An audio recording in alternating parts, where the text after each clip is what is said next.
Welcome, folks. So this is the first of our recorded lectures for HI 237 Vikings. These first two are going to be a little bit shorter, mostly because they are introductory and just getting your feet wet in some of the major source-based issues that we're going to be dealing with this term. So the first section that we'll be looking at is called Approaching the Vikings, the Problem of the Outsider's Perspective. So anyone who is going to study the Vikings needs to deal first of all with the fact that we have many traditional stereotypes about them. So the Vikings, through the eyes of most people, in the general culture, are ruthless raiders who burned and pillaged. In some cases that's taken even a little bit further, and they talk about them as people who acted in a way that's basically antithetical to civilization, quote unquote. Now, these stereotypes are often shaped by the popular imagination as much as by historiography.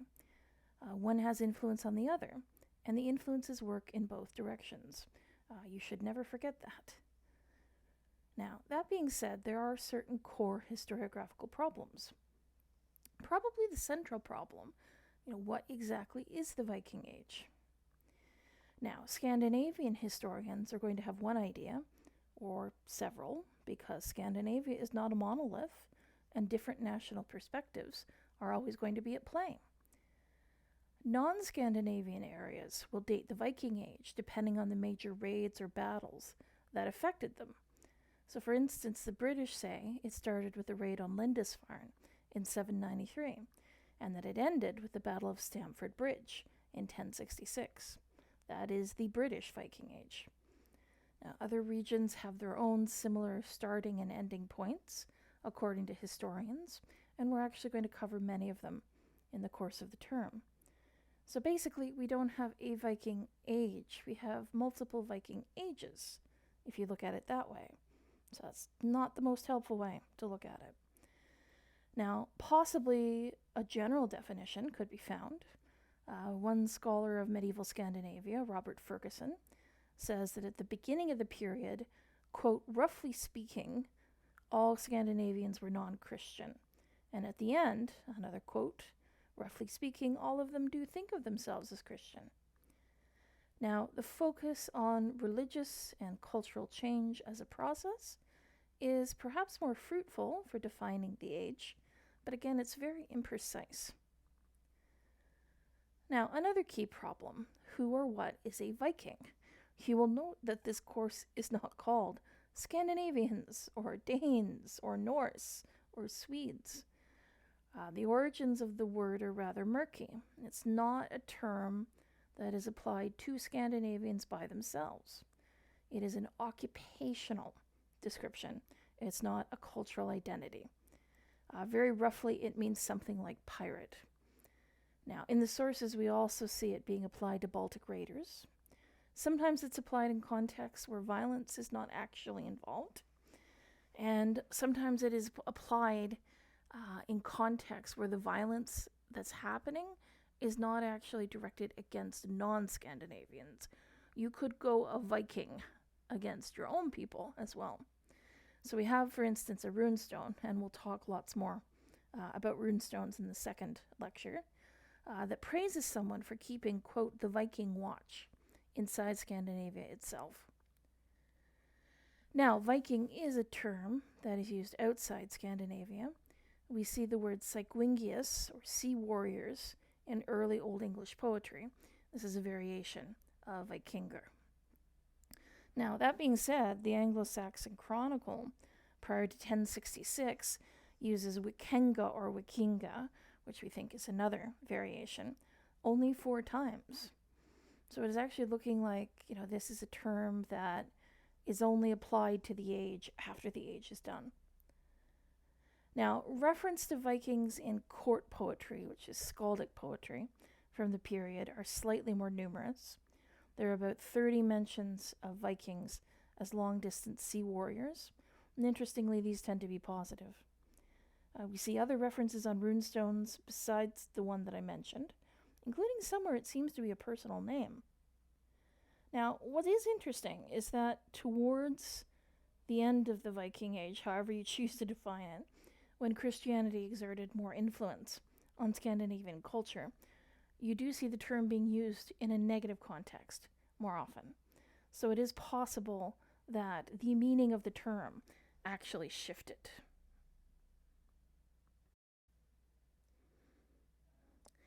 Now, there is a nationalist angle to defining the Viking Age as well. Scandinavian historians constructed their ideas of the Viking Age for ideological reasons, and these were different reasons depending on what part of Scandinavia they happened to be from. Now, Denmark in the late 19th century had very low morale. They had just lost territory to Prussia, and so focusing on the Danish role in the history of Europe was a way of redressing that. So Danish historians in the 19th century tended to focus on Normandy, and they claimed that it had been founded by a Dane rather than a Norwegian, as the Norwegians believed. Meanwhile, the Norwegians were trying to extricate themselves from Sweden and become independent, so historians there focused on the colonization of Iceland, Greenland, and the toehold in North America.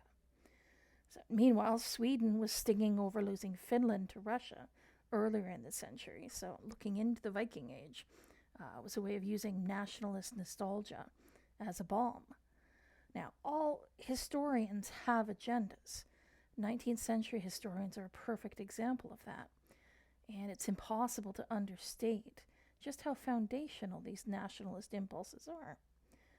Now, the other angle here is a more philosophical one.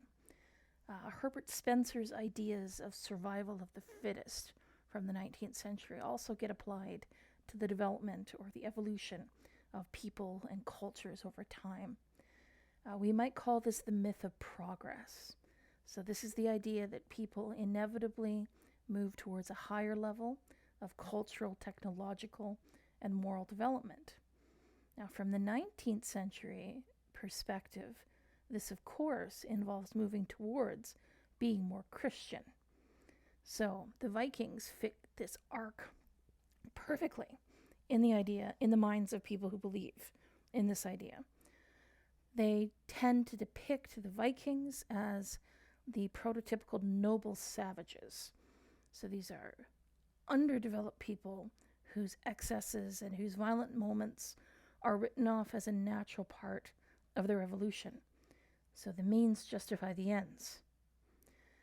Even modern historians like Ferguson will look at it this way, and he says that the Viking Age was basically, quote, a brief adolescent workout before the onset of maturity.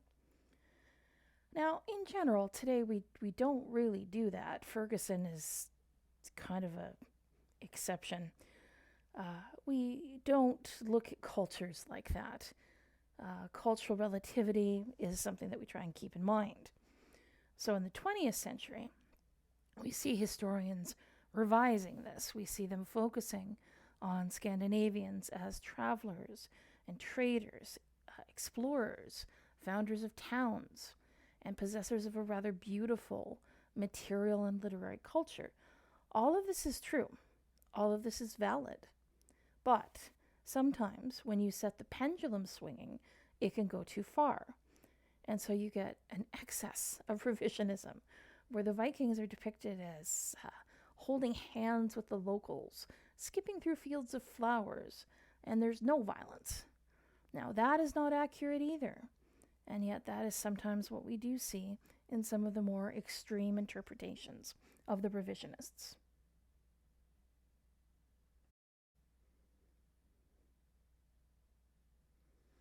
Now, the other thing that has to be kept in mind, of course, is that we are always going to have source problems when we're looking at the Vikings. I like to tell the story about a course I taught a number of years back on the barbarians as a whole. It was basically looking mostly at the post-Roman context in Western Europe. But my students would tease me that term because every PowerPoint, anytime we moved to a new people, when it began, the first line on the first slide would be source problems. Now, the problem is this is very true. There are always going to be source problems with societies that are coming into contact with more conventionally literate societies.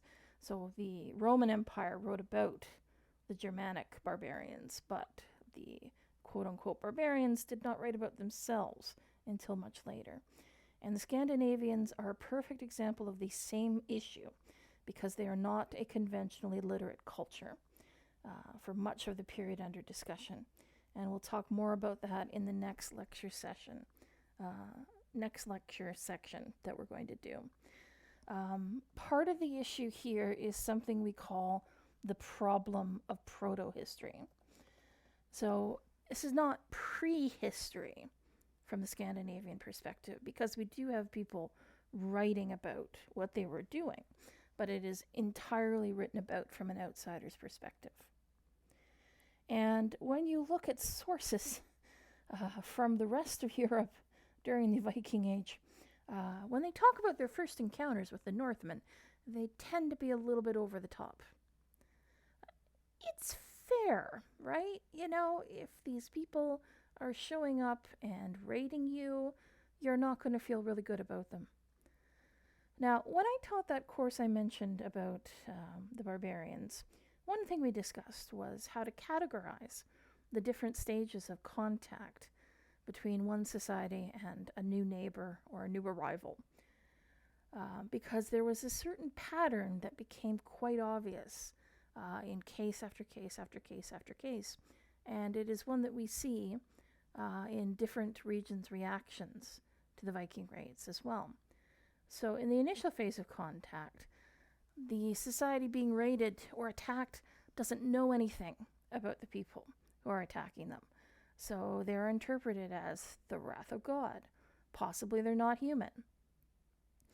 Now, as the contact continues, you know, they're possibly still the wrath of God, but maybe they're just heathens or heretics. And as you get to know them a little better, perhaps you start to think, if we can convert them to be like us, to be good Christians, we might save their souls and keep them from burning our churches. And as you do that, you do things like intermarry with them, and so the focus shifts to civilizing them so that they'll make good neighbors. Now, this all sounds very flippant, I know, but again, there's a lot of truth to this type of progression. If I had to summarize it in a more succinct way, over time, one culture will start to develop techniques of accommodation with the other, but it does take time to get to know them as people, if nothing else. So that progression is often reflected in the sources. So that means that our sources from the initial period of contact are really not all that helpful in illuminating anything real about the people attacking. So I'm going to give you an example of an initial reaction to a Viking raid. And this is a quote directly from a chronicle. In the same year, the pagans from the northern regions came with a naval force to Britain, like stinging hornets, and spread on all sides like fearful wolves. They came to the church of Lindisfarne, laid waste everything with grievous plundering, trampled the holy places with polluted steps, dug up the altars, and seized all the treasures of the holy church. So this is a description, and it actually is a description that is based on a lost version of the Anglo-Saxon Chronicle about the first major raid on Lindisfarne. And it is a description that we think may have been composed well after the fact. So it might have been elaborated upon, that type of thing, but it does illuminate the point. Note the use of animal language. This is extremely common when you're in first contact with the people who are raiding you. Very often, as a chronicler, you will write about them as if they're not really human. And likening them to bad animals, animals you don't like, is one way of doing it. Something else we see specifically about the Vikings in some of the earliest sources is that they are depicted as enemies of Christendom. There are connotations to that are not historically accurate in the slightest. You know, they don't burn churches because they're churches. They raid and burn churches because churches have many shiny things at this point in history, and they are able to take those shiny things and then move on. There is some talk, for instance, amongst some scholars that one of the reasons why the Vikings might have started raiding to the west in the first place is hearing from missionaries about some of the wealth of the churches in that area. Really, though, so many of our sources from this initial period of contact are monastic, or at least ecclesiastical in nature. And this is inevitable because, who's doing the writing at this period? So I'm hoping that this illuminates for you some of the difficulties that we have in looking at how the sources from outside treat the Vikings. I mean, however the sources present it, for instance, the Viking Age is not a pagan war on Christianity. That being said, you also cannot let the pendulum swing too far in the other direction. Revise the traditional image, yes, by all means. Don't over-revise. In general, the sources present the biggest challenge to anyone studying this period, and this is one of the reasons that most of what you do for this course is going to be based around the critical use of sources. Okay, so that is it for the first section. I will now get on to recording the second, and I will talk to you all again shortly.